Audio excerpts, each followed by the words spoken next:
అంటూ అటువంటి వెంకటేశ్వరుడి యొక్క కళ్యాణం. కళ్యం సుఖం అనయతి ప్రాపయతి ఇది కళ్యాణం అని. ఏ మంగళప్రదమైనటువంటి కార్యమును భక్తి శ్రద్ధలతో చూసినంత మాత్రము చేత దుర్నిమిత్తములు అణిగిపోయి, ఏ అవసరములు తీరక జనులు బాధపడుతున్నారో ఆ అవసరములు తీరడానికి తగినటువంటి రీతిలో భగవంతుని యొక్క కరుణాకటాక్ష వీక్షణము ప్రసరిస్తుందో ఆ కార్యక్రమమునకు కళ్యాణము అని పేరు. అటువంటి కళ్యాణ కార్యక్రమం కాసేపట్లో జరగబోతోంది.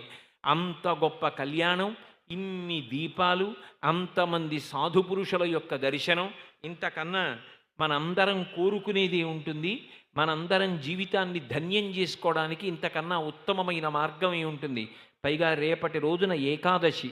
అటువంటి రోజున పూర్వాంగంగా ఇవాళ వెంకటేశ్వరుడు ఇక్కడికి రావడం, ఎక్కడో వెంకటాచలంలో ఉన్నటువంటి స్వామి భాగ్యనగరంలో ఇన్ని